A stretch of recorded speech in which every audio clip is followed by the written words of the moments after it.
The traditional method, when they've used the heart math and elite HRV and the different measurements that they have used their fingers, they have traditionally measured it in the morning.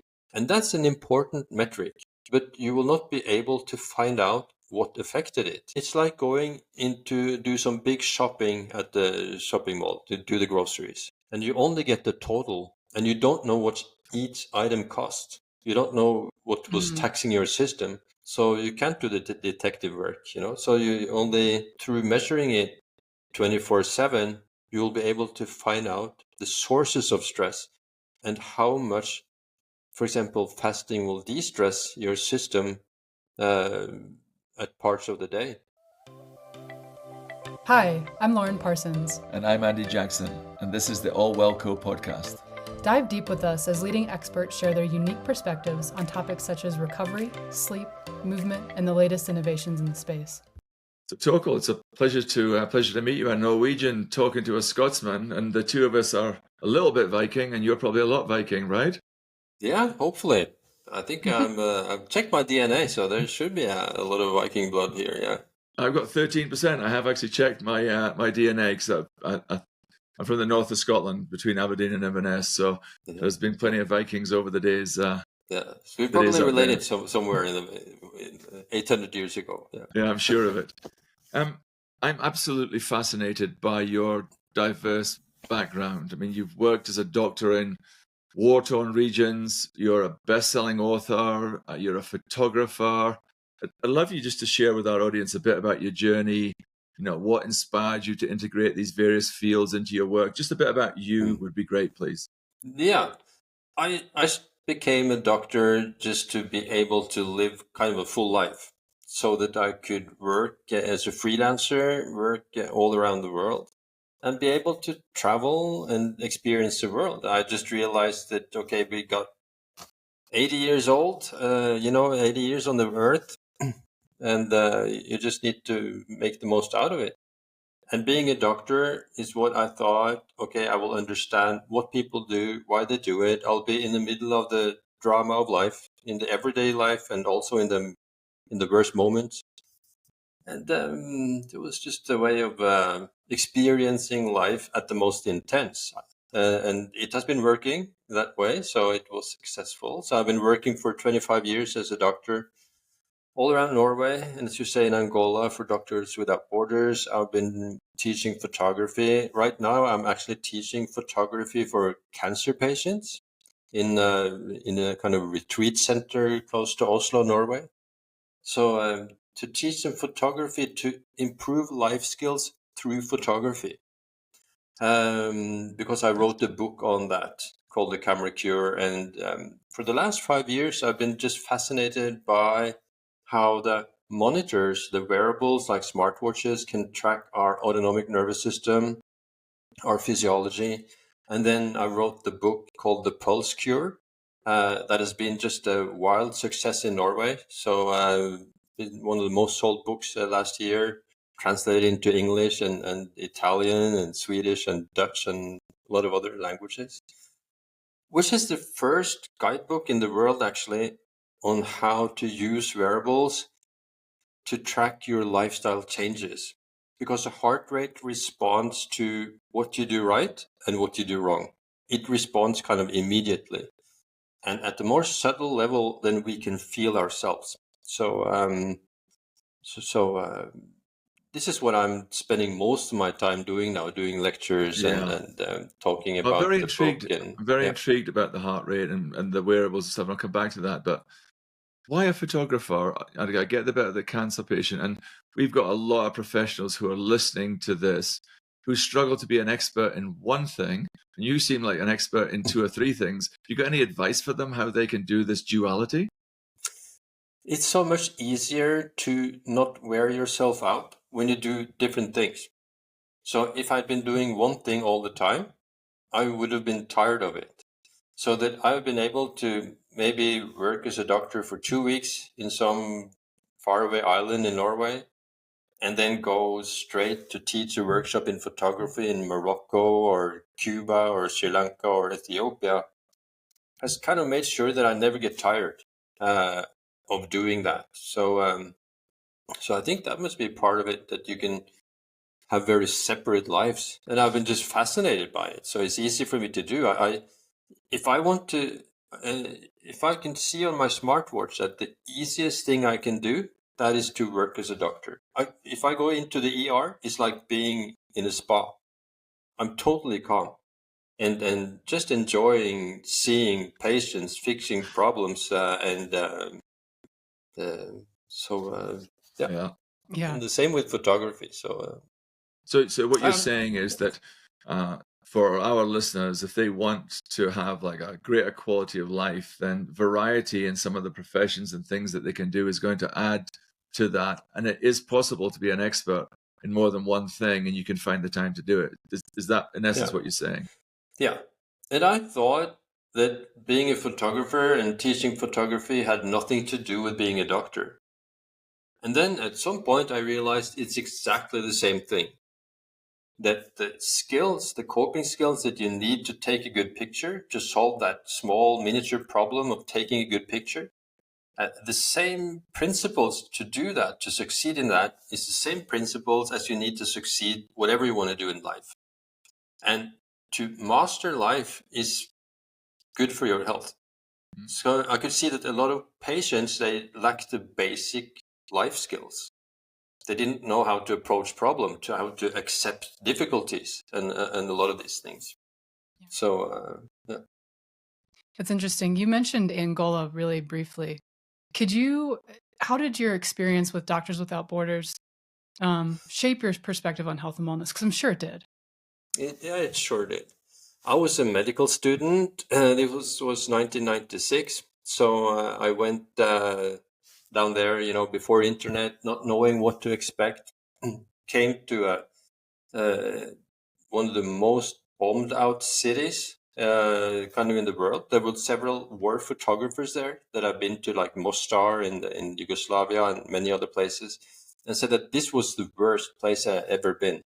Half the population had died in the previous 2 years. And wherever I stopped and looked around me, I saw a mine victim on crutches. So it was a totally different world for me. But still, in the midst of that misery, they had a life, they enjoyed life. They kind of savored each moment. They had happiness that I had never seen before. Even though at my department, 2 or 3 children died every day. So I was kind of shocked, really, by this way of living, that they had this enjoyment of life in this situation. Because when I came back to Norway, I saw that even if we had kind of everything, we were miserable. So they lived in misery but were happy, and we lived in abundance and were unhappy. And this was kind of enigma that I wanted to explore. How can this be? That we are so depressed and so anxious, even if there's nothing to be anxious about, and they had every reason to be anxious, and they were smiling in the Yeah. midst of all this tragedy. Have you figured it out? I mean, is there something you can pinpoint? Yes, it is partly because we're living totally different from what we are developed to live. We do everything. We're not in the sun. We don't have a good circadian rhythm. We eat food that we're not supposed to eat. We're not moving enough. We are, drinking alcohol. We are. So there's many of these lifestyles that is not compatible with our cells and our nervous system. We are not resting enough. Yeah. And I think, and they were all together. We are lonely and we are chasing small dopamine kicks from our phones, and they were together all the time, and having a purpose, a clear purpose, and maybe this happiness just to be alive. And So many survival, people, the happiness around survival was the thing. yeah, they knew why they were getting up in the morning, and a lot of people these days are not really sure. So, and that is kind of the mastery, the life skills in our intellectual brain. But what I found out through using the heart rate monitors is that beyond this intellectual brain, we have the autonomic nervous system.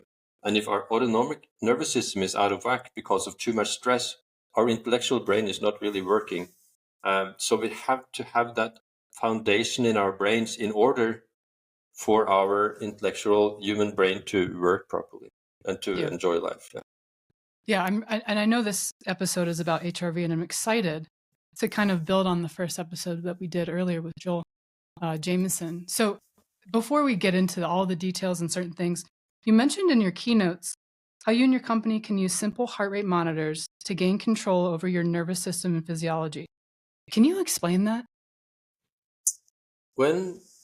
So a lot of people are on the verge of burnout. I know that in the US, I think I've heard numbers up to like 50% of employees have burnout symptoms to some degree.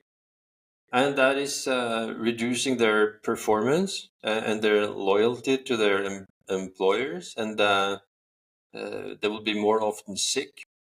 And when we get the autonomic nervous system and basic physiology in order, we just perform better. And so that is kind of a win-win situation, both for the employer and the employee, that they will get better. The employee will experience more well-being and better performance to the benefit of the employer. So this is why I'm doing lectures every week for businesses here in Norway, because this is one of the places where they're on the same side, the employer and the employee, that can help their business thrive. Yeah. Let me just dig a bit deeper into that. I read you talk about, which is pretty, straightforward, that well-being and performance are closely linked. That makes complete sense. But for businesses, okay, this was an interesting angle for me. You state that they can learn how heart rate monitors really can reveal what you call the energy thieves and discover the sources of excess and know it's not too good to be true. Can you just give us a bit of your philosophy and give us a bit more depth around that statement? Yeah. Once you start using the wearables, and now I'm talking about the Garmin watches, because the Garmin watches are so far the only one accurate enough to measure it throughout the day, the 24 hours, and to identify what steals your energy. Is it the glass of alcohol? Is it the chili in your lunch? Is it the quarrel with a certain colleague at work? Or what is it? You can identify so much clearer. And then you can see that the first thing people do when they use these watches is that they find out that alcohol is terrible. So they cut out all the unnecessary glasses of alcohol. They keep the ones for their, weddings or whatever occasions, but they skip the daily ones. And they stop eating late night dinners. And they may stop eating pizza that so many people find out they can't tolerate or give stress, or they quit eating ultra-processed food of some kinds. They start exercising more. They start using cold plunges. They start using breath work to calm themselves down. And they start getting this speedometer on their hand that makes them able to regulate their stress levels by themselves. Because they see and they can feel the effects of it. So I'm not sure if that answered your question. But, I want to just go back one step, because we may have listeners here who haven't listened to our last HRV, don't know what HRV is. And your book, The Pulse Cure, focuses on heart rate variability as a key indicator of stress, as you've just said, and overall health. Can you just explain what HRV is and why it's so crucial to our well-being, just so people can understand that? Yeah, that's important. So heart rate variability is like watching your heart rate with a magnifying glass. It can tell you so much more than the heart rate in itself. And the reason is that it shows the state of the autonomic nervous system. So the autonomic nervous system is divided in two parts. And the autonomic nervous system is something we share with all vertebrates, even going like 100 and 200 million years ago when we split from the other vertebrates. So it's kind of the basic inner fossil of our brains.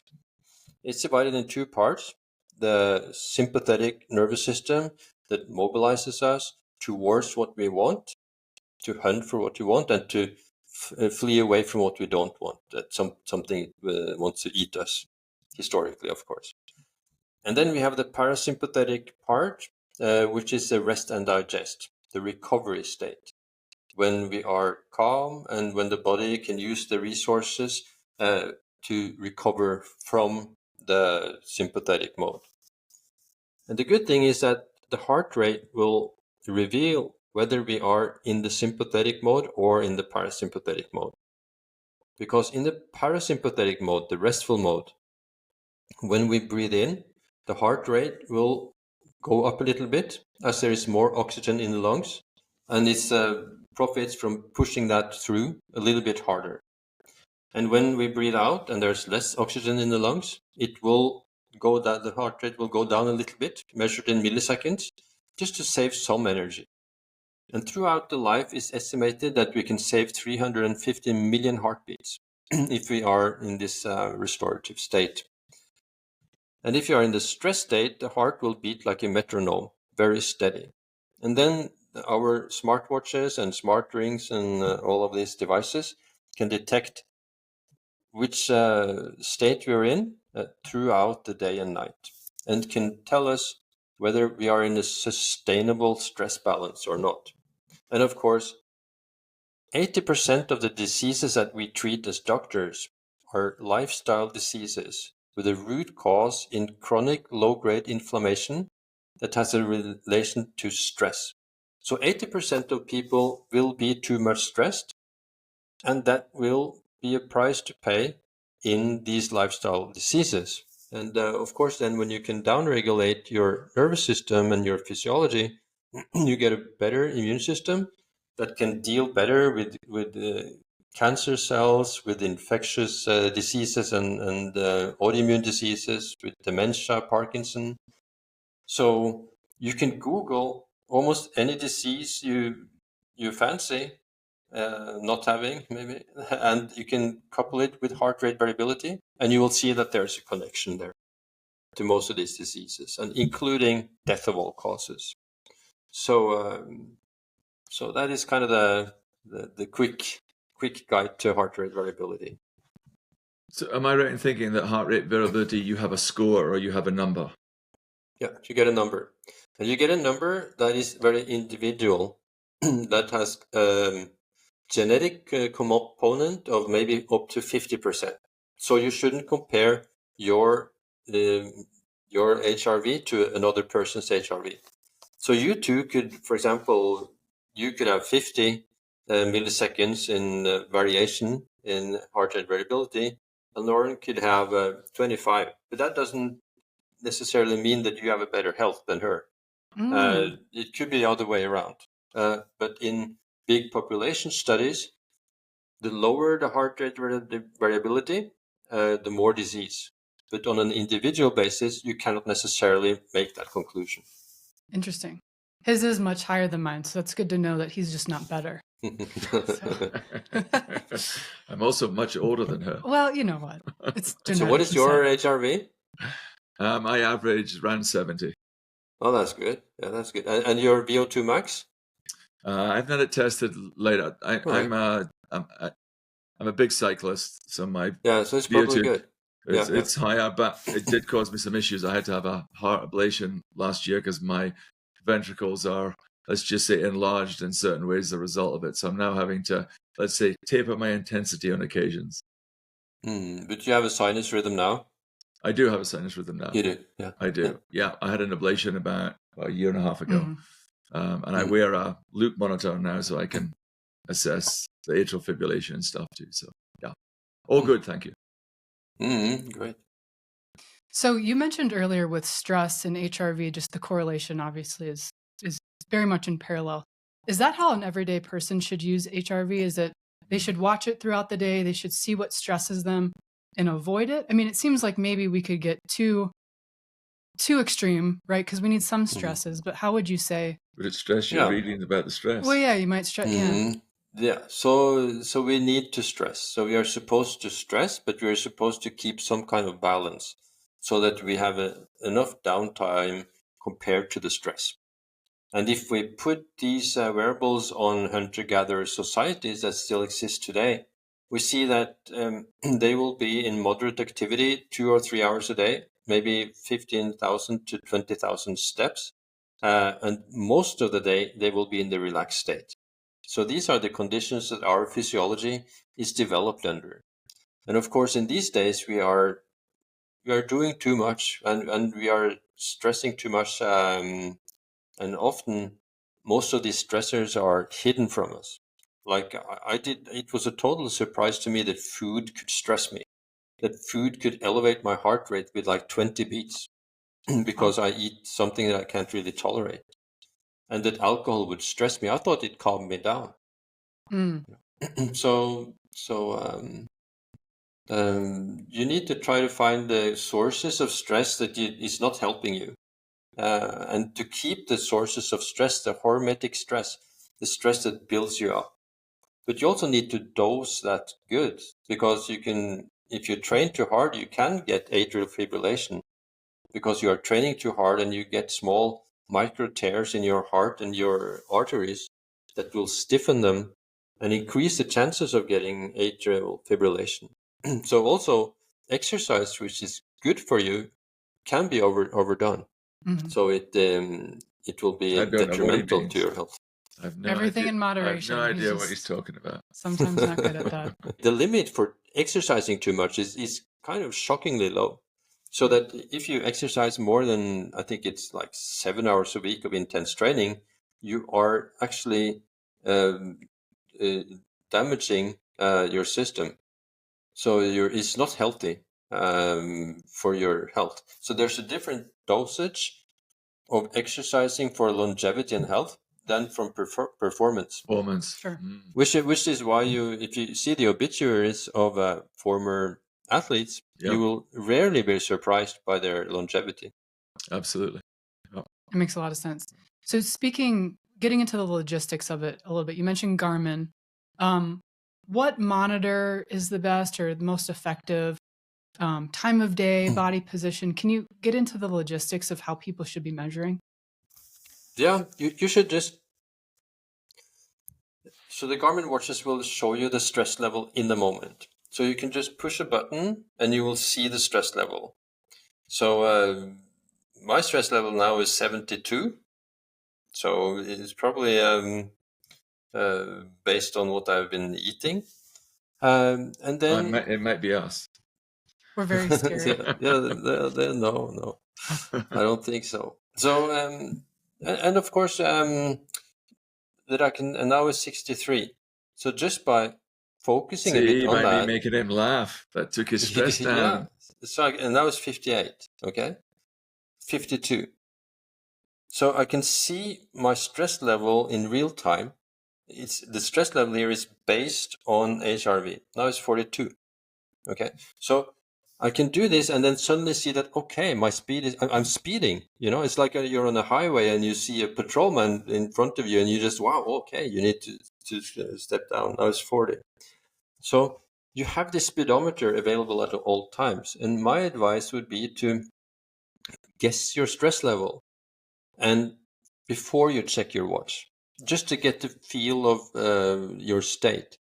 Because once you get used to it, you will be better able to guess your state before you check the monitor. So now it's 32, so now I'm really relaxed. So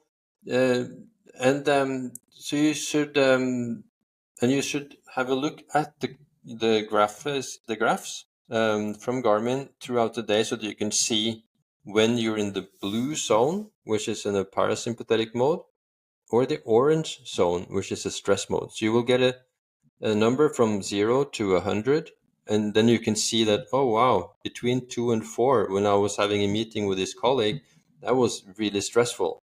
And then you can think that, okay, next time I'm having a meeting with this colleague, I'm going to do some breathing exercises and control my breath and see if I can lower the stress when I'm talking to this person, for example. So, and this is how you use it. And then you can identify that maybe you're intolerant to gluten. So you will see that if your lunch has a lot of gluten in it, that your stress level will be high, compared to if you have lunch at the same time and you eat like a salad, and you can see that that will be less stressful to your system. So it's a lot of detective work. So I spent a long time finding this out, because what I used in the beginning was an ECG-based monitor that was attached to my chest. And I had no app explaining to me what happened. So I had to do the detective work of finding out what was stressing and de-stressing all by myself.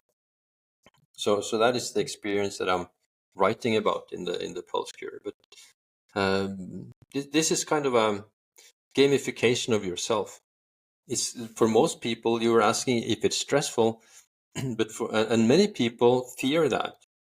But once they start measuring it, they find it more to be a fun game to try to identify the stressors, try to manage this. Actually, they would like it. But for some people, they will find out that their stress level is too high, and that it can be a big challenge to it can take a half a year or a year to get control of it. But they feel better, and yeah, they will feel a result.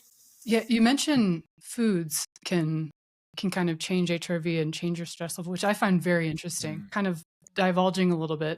If food can change something like that, what about pregnancy? Or, conditions of being a human? Absolutely. And that's very important, because one of the one specialty that really, from doctors, that really should pay attention to this is not the cardiologist that many people would think, it's the gynecologist, obstetricians, because there's so much about the female hormones and pregnancy and infertility that is connected to the heart rate variability. So if we start with the menstrual cycle, if you are under too much stress, there's too much cortisol in your system, it will have a feedback effect on your hypothalamus and your pituitary gland, and the reproductive hormones, progesterone particularly, will be disturbed, and there will be less progesterone. So you will have a higher level of stress in the week before menstruation, that you will be able to see on your Garmin watch or your HRV over time. And once you can see that and you can mitigate that stress, then it will not have this same strong feedback effect, and you will get more progesterone and you will have less PMS symptoms. So that is very important for women to know, that the PMS symptoms is not unavoidable. You can regulate it if you regulate your stress levels. And infertility is also coupled to heart rate variability. So if you are too much stress, your hormones is not, this is an ancient system that tells an organism that if you're under too much stress, you shouldn't have a baby. Mm-hmm. So there's so many people that find out that when they lower their stress levels, then they get pregnant. And also the ones who have a tendency to spontaneous abortions, I'm not sure if that's an English name. The ones who have a tendency to that, they have a lower heart rate variability. That's a sign that they are under more stress than the ones with a higher heart rate variability, which will have easier to conceive. And spontaneous also a lot of the other female like endometriosis and polycystic ovarian syndrome, that is so common now, that is also related to the stress levels and the heart rate variability. And you can Google all that, and you will find research on this field. So is the HRV tied to progesterone? Is that how it works? So throughout pregnancy, HRV, as progesterone goes up, is that what it is? Or is it just general stress on the body? Yeah, so low HRV is a symptom of a body under stress, and that will affect the progesterone level. Gotcha. So, yeah. And the WHOOP has found out that that's also interesting in the pregnancy, that around, I think, 6 or 7 weeks before birth, there will be a shift in the heart rate variability. So it will become better at a certain point, and then you know that it's, I don't know exactly how long, but it was like 6 or 7 weeks until birth. And that is how they can identify babies in risk of preterm births, and to estimate when they will give birth. Yeah. That's So Very cool. that's quite fascinating. So just back again into a little bit of detail, because obviously we all know a little bit about HIV, but you're talking about looking at it throughout the day. I've talked to a lot of people who will say measure it once a day. That'll help you know if you're recovered. Some people say measure it 5 times a day. I mean, in terms of measuring it, what's your perspective? yeah, the traditional method, when they've used the heart math and the lead, the HRV, and the different measurements that they have used their fingers, they have traditionally measured it in the morning. For example, in a 3-minute period or 5-minute period, to find out their HRV in the morning. And that's an important metric, but you will not be able to find out what affected it. So this metric will tell you if you are ready to train and put load on your system that day. So that's important. But if it's like going into do some big shopping at the shopping mall to do the groceries, and you only get the total, and you don't know what each item cost. You don't know what was taxing your system, so you can't do the detective work. So through measuring it 24/7, you will be able to find out the sources of stress and how much, for example, fasting will de-stress your system at parts of the day. How much cold will affect it. So you can see that the 2 hours after a cold shower or a cold plunge, you can see that your system goes into the parasympathetic mode. You will not be able to identify that if you only check it in the morning. So it kind of puts you in the blue. You don't really know what's happening, but you know how ready you are for the day. You know that. Okay, so to get a little stage further, I want to come back to that because there's a whole load of these apps. They do this thing called a readiness score. I'm going to come back in a second, but it's interesting you were talking about watch, looking at your watch, etc. Are you wearing a heart rate strap right now? No, not now. I use a chest strap when I exercise. So a lot of people would say that anything on a wrist, any wearable, and they've done a lot of studies when they compare it when you're wearing a heart rate strap versus it, it's a lot less accurate when you're only wearing the watch. Apple Watch, Garmin, Polar, everywhere. I'll just give you what I do.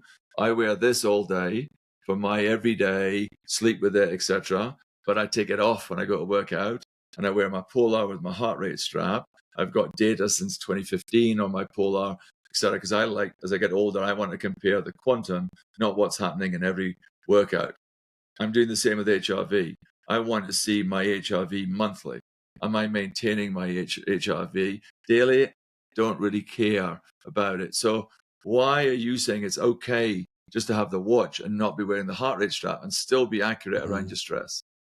Yes, because I find that it's even accurate. I've been running on treadmills, also with one person checking with a chest strap and me with a watch, and then they have been accurate. Sometimes I forget, I go to a race and I forget the chest strap, Chest strap, yeah. just strap, and then I can see that it's actually working. At least this one, the best Garmin one, the Elevate 5 sensor, will generally do its work. Sometimes it's way off, and then I understand that. I take the watch off and put it back on Yeah, I again. find the It same will with my Polar. generally be back. So if you exercise, then I think it's better to have a chest strap. But other than that, it will be accurate enough. And I know that because the first couple of years before I even knew that they were in the watches, I was using ECG-based monitor, also from First Beat. And First Beat, they're the ones who have produces the algorithms for Garmin systems, the body battery system. And First Beat has more than 20 years of experience in physiological measurement. So that's the kind of the genius of the Garmin is that they bought this company. So I could, when I then compared the watches to the graphs from the ECG monitor, I saw that it's good enough. It's by far good enough for most people. So they could probably maybe it's like 95% accurate. It's like if you're driving your car, you don't really care whether you're driving in 105 or 115 miles an hour or 55 or 60. It's accurate enough, and often when you drive by these, when you see the speed, there's kind of these monitors by the road, and you see that it will be like 5 kilometers off. It's good enough. We're not.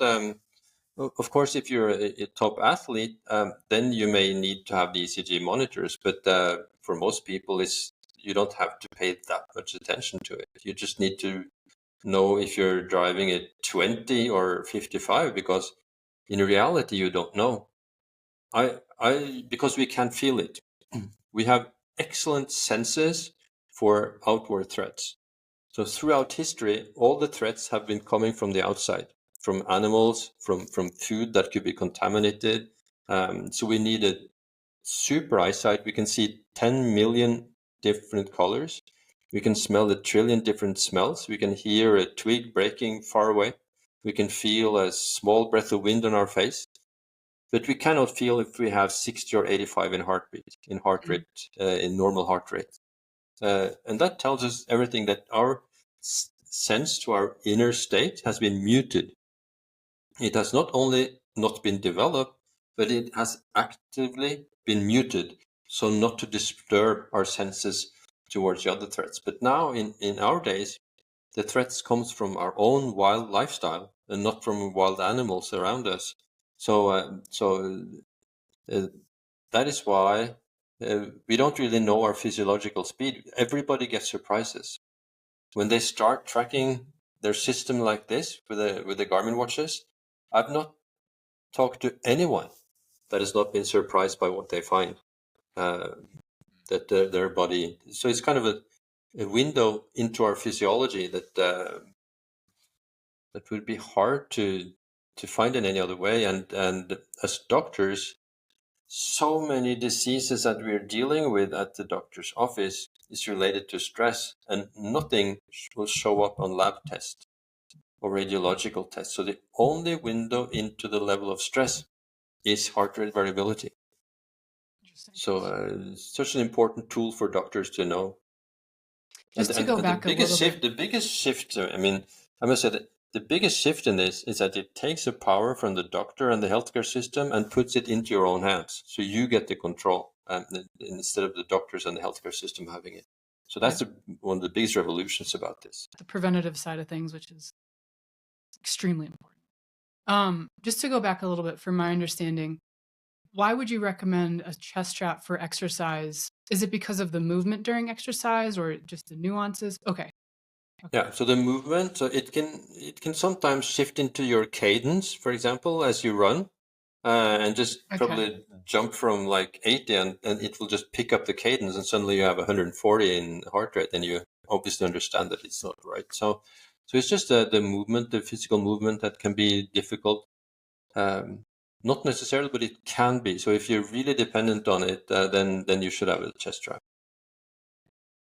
I want to just go back a little bit into the kind of readiness score that lots of apps and lots of companies do. So the majority of people that I've spoken to around HIV recommend taking it in the morning. Quite a lot of people are critical of actually the companies that say they measure HIV during sleep. They don't feel that gives you good. They talk about being in a certain body position, etc. Make sure that you're making sure that you're doing the test at the same time in the same way. How reliable are these readiness scores? To me, they experience them as reliable. Yeah. So I use both the Oura Ring. I've been using the Whoop band and the Garmin. So I've been using several in parallel, and no, they seem accurate. And as I told you, I've also used it and compared to the chest ECG based monitors. So, but it's not necessarily, the HRV that you have in the morning is kind of the one that can tell you how ready are you for the day. So you can, for example, have done a lot of recovery work from midnight until 4 o'clock, so that you will be rested at 8 o'clock. And then maybe the readiness factor will have seen that your body was working hard from 12 to 4 by doing recovery, and putting that into the recovery score. While in reality, the most valid for you as an athlete may be the recovery score that you have at 8 o'clock, because you have done the recovery work from 12 to 4. If that's if I can explain I'm talking about 8 o'clock in the morning. The readiness score. I mean 8 o'clock in the morning. So yeah, so 12 to 4, I'm sleeping. Yeah, but in that time, the body works hard. So if you have done an exercise, if I've been running hard, for example, I have a late night training. If I train from 7 till 8, then I will have a low heart rate variability maybe until 4 o'clock at night. And I will maybe have done the recovery work. And then I will have a good HRV at 8 o'clock in the morning. The body has been doing a lot of work, but it has recovered, and I have a good HRV score at 8 o'clock. But the score that will take the overnight average could show a lower amount, because it will also include the time between 12 o'clock and 4 o'clock at night, where your heart rate variability was lower because it was kind of digesting the exercise that I had earlier in the evening. So let me just get a little bit specific around this. So generally, some of my morning readings are really low after I did a really hard workout the day before. That kind of makes sense to me to do this. But I could have drank alcohol the night before. It relaxed me. I felt calm, etc. And I'm slam on a 10 out of 10. It says that I'm absolutely perfect, etc. It's almost contrary to what I would expect. How do you kind of explain such, excuse the word, the pun, the variability around some of these readiness scores? I mean, on Saturday, I think my score was fairly low. I crushed my time on the bike that afternoon in terms of my challenge. Can you explain why it would be so varied? Yeah. So I think that as an athlete, for example, Eliud Kipchoge, the marathon runner, he uses an Oura ring. He does not check his score in the morning of an important marathon, because it will probably have nothing to do with his capacity for that specific marathon. And if he was sleeping so relaxed on the day of a kind of an Olympic final, he probably wouldn't be sharp enough for that final. So I don't think that necessarily the heart rate variability in the morning will say so much about your capacity for the exercise and performance later in the day. But I think that heart rate variability over time, that you manage to not overtrain and manage to train after your heart rate variability, a lot of research shows that if you do that, then you can train less and perform better, because the key to performance is recovery, that you put loads on your system and that you allow your body to recover, to become stronger. So if you put a load on your system before you have recovered, you're just overtraining, overreaching, and wearing yourself down. So I think that the most important thing is to be able to track heart rate variability over time, and that it will be in kind of a good enough window to allow you to recover and make use of your exercise. But I don't think that, as I said, that your HRV score on a particular day would predict your performance in a certain race or exercise in that day. I don't think so.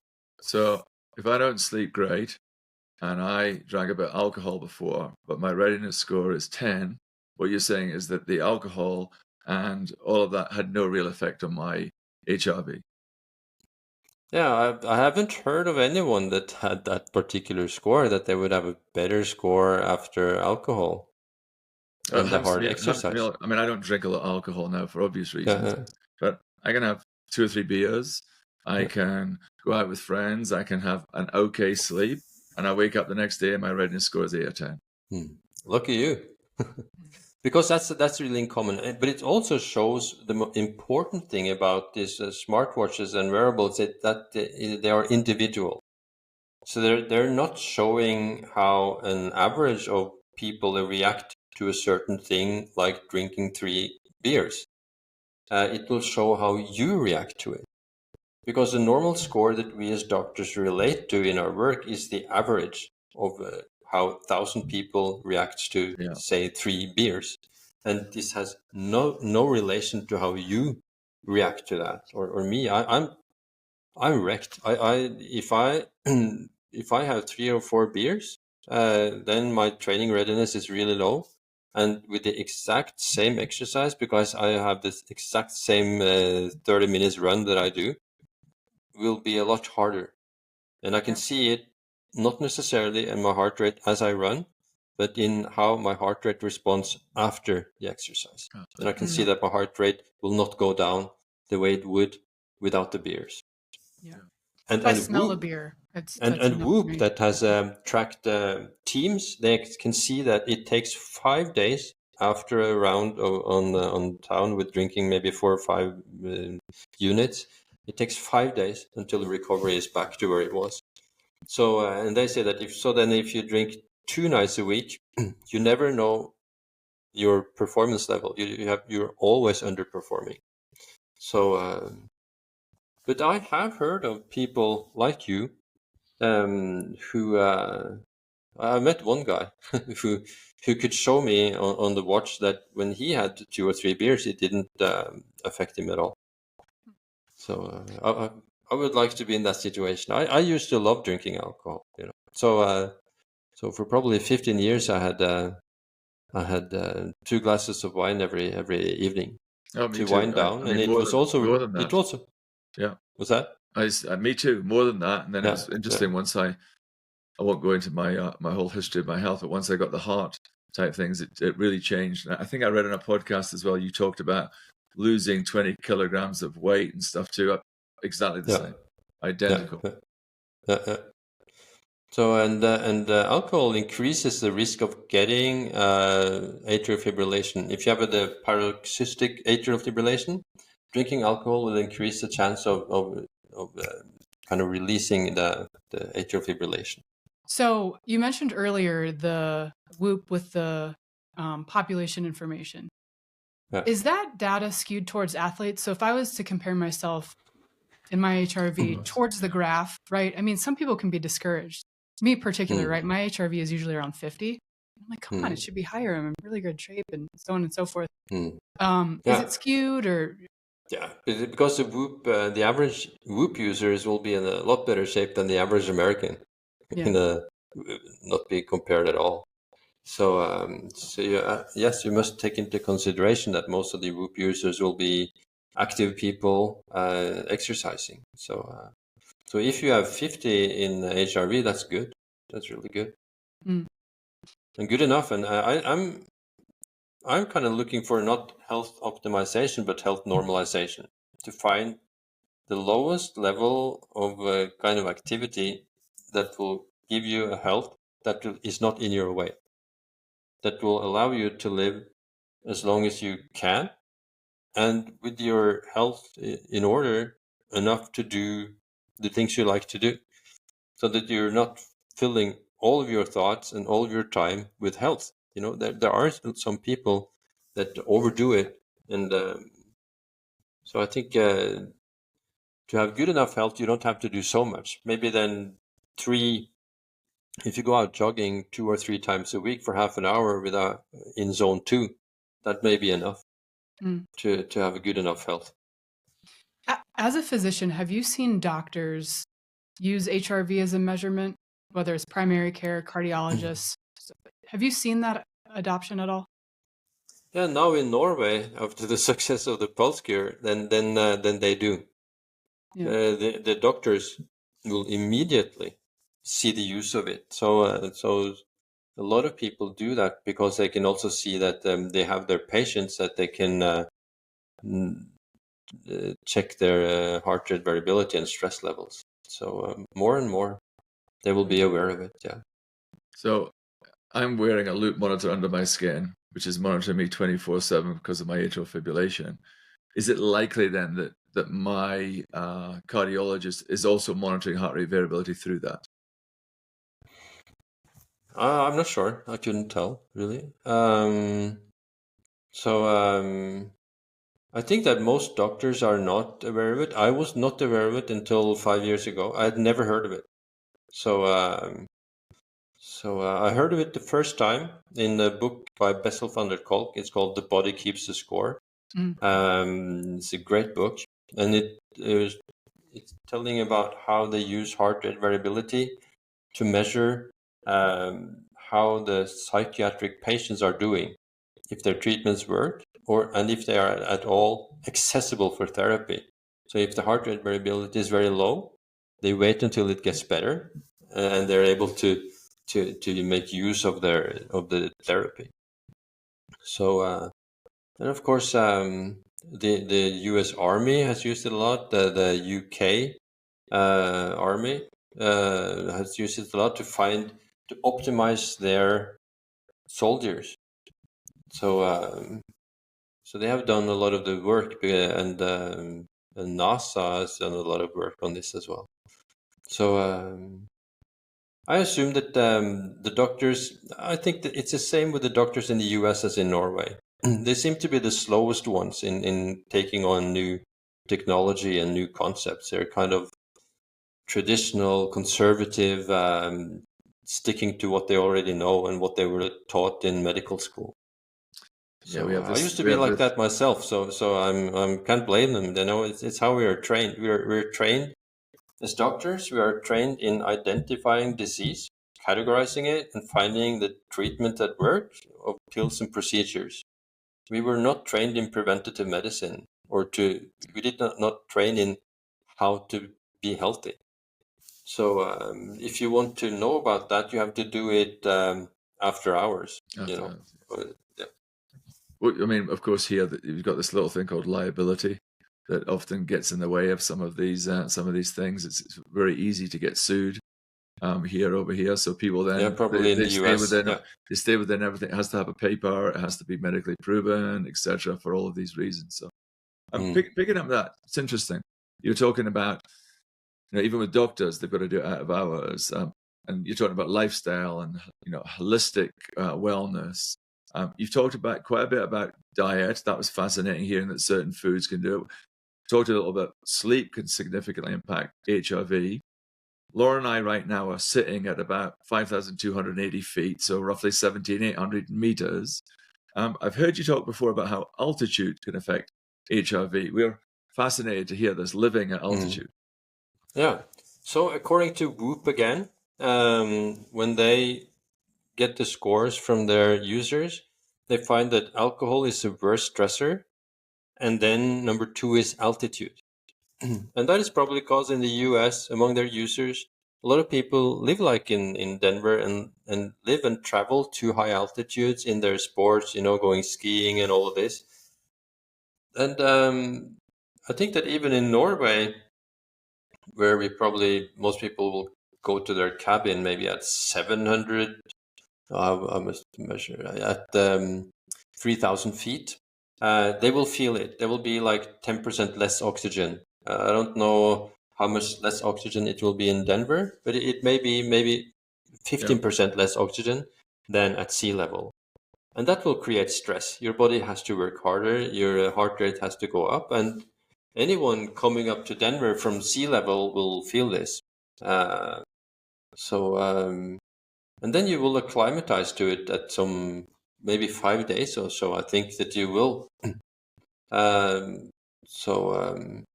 That's important to keep into consideration that if you go to the mountains, this is also one thing that will be stressful. But this is probably hormetic stress.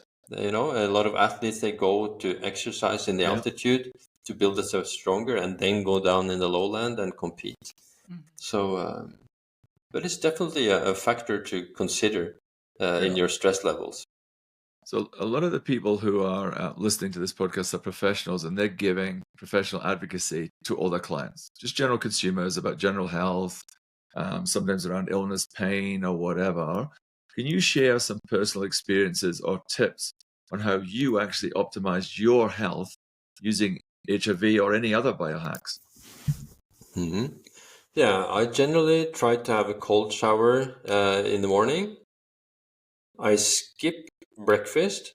I try to have an eating window of 6 hours, 7 hours, so that the intestines, our digestional system, will get enough downtime to recover.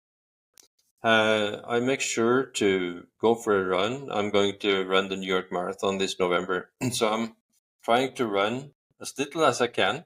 Uh, so maybe half hour twice a week. And then I'll have one round once a week. I will do strength work.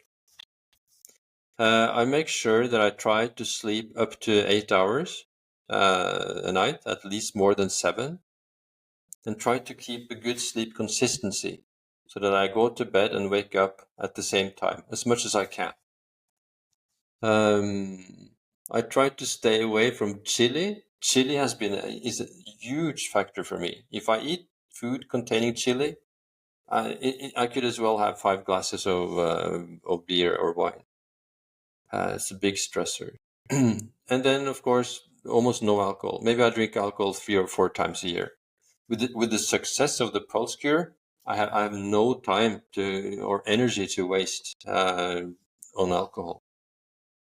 Can I, I'm just going to Yeah. just jump in there because the food one fascinates me. And when you think about, just take geographical issues. We all eat different foods. People eat spicy foods, not spicy foods, etc.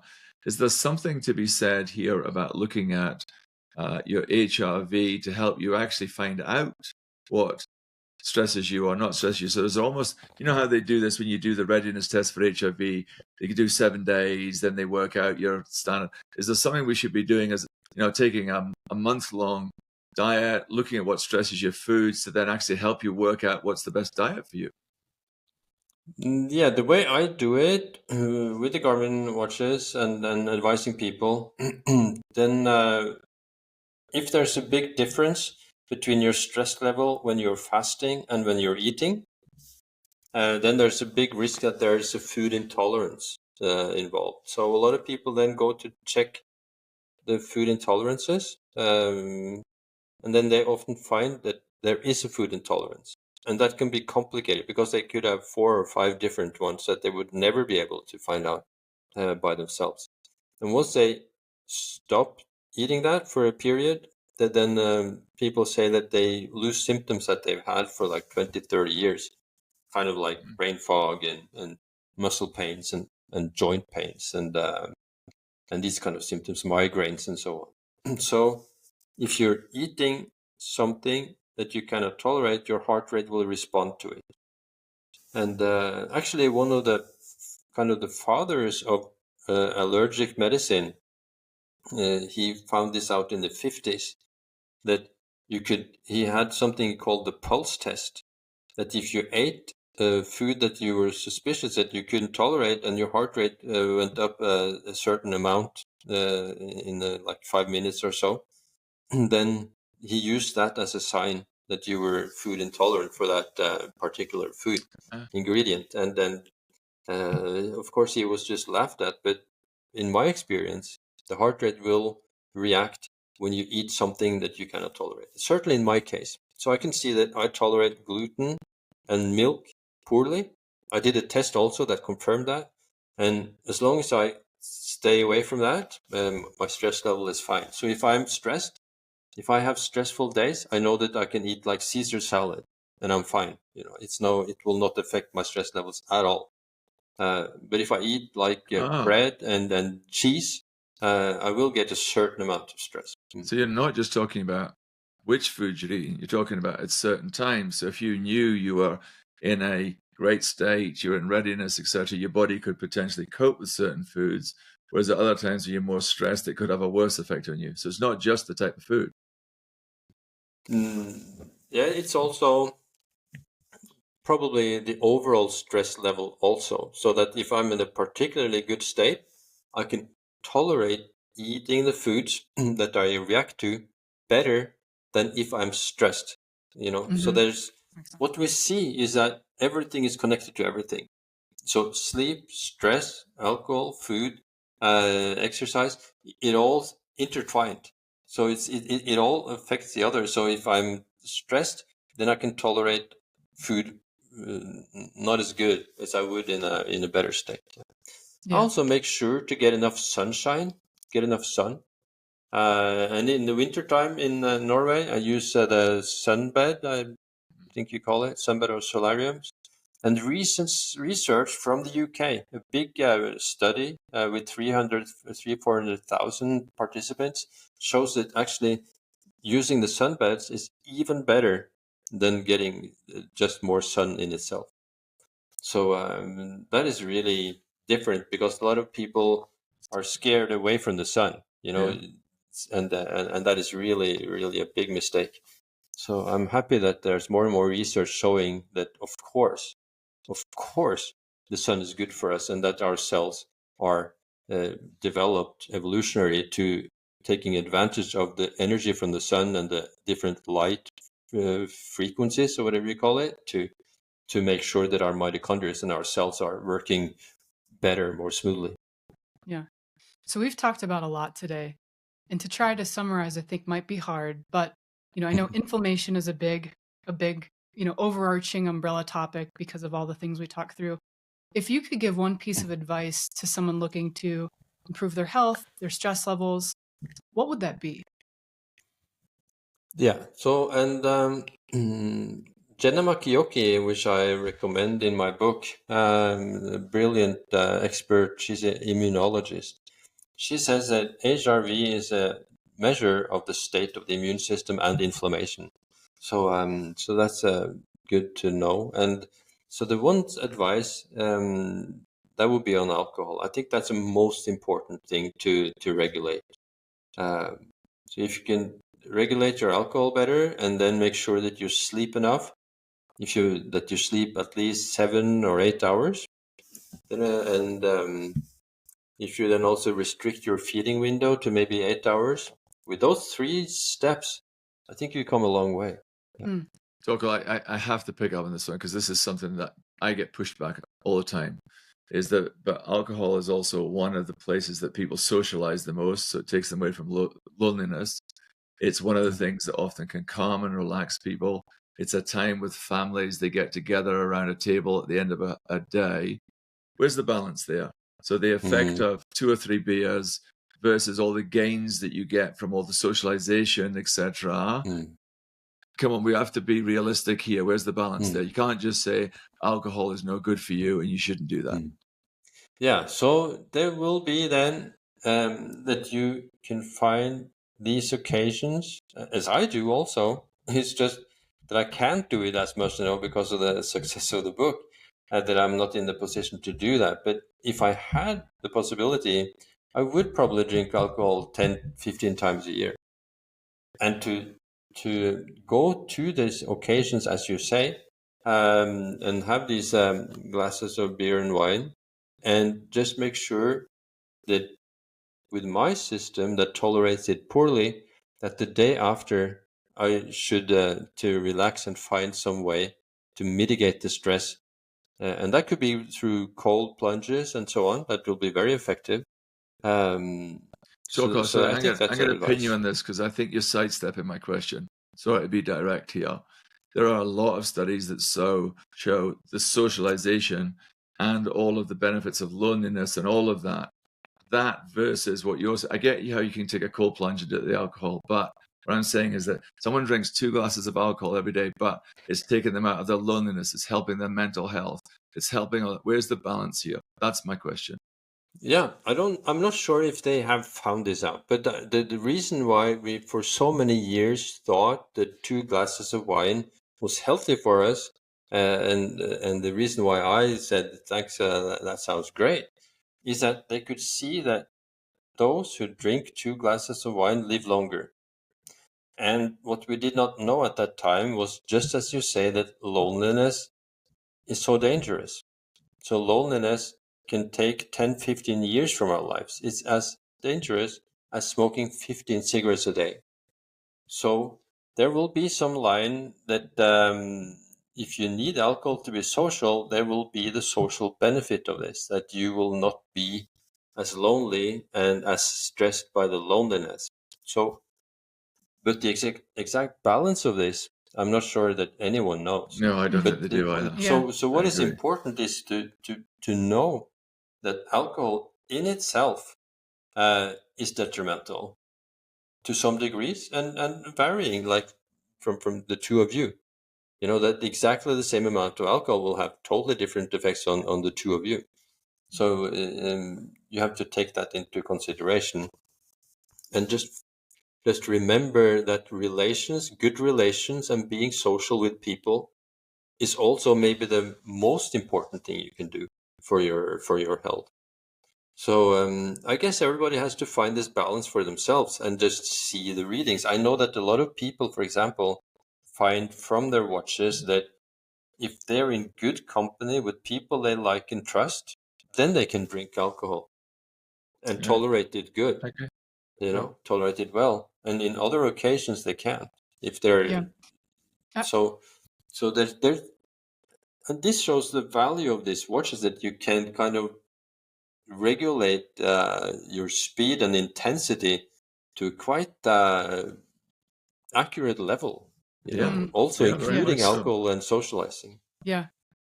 You said something in there. You said, if you need alcohol to be social. And I know we typically don't give our opinions, but I think that's a powerful statement. I think culturally we've been conditioned to say that we need alcohol to be social, but do we? There's so many ways we can connect with people, and just I'd question that. I'd push back on that.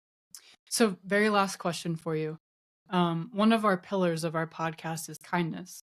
And so on this episode today, is there someone you'd like to give a shout out to show kindness, whether they've influenced you or inspired you in your life? Someone you'd like to give a leg up to? Yes, I would do maybe to two persons. They're Norwegian, so they will probably not listen to this conversation. But that is one photographer that showed me how important it is to use photography as a way of living in the world, a way of exploring and using the camera to live more intensely and more attentively, and as kind of a tool to be more present in the moment and to be more decisive. So that would be Morten Krogvold. He's a photographer, but I would also want to give a kindness to a doctor, the one doctor that has been helping me developing the pulse cure. His name is Audun Mysja.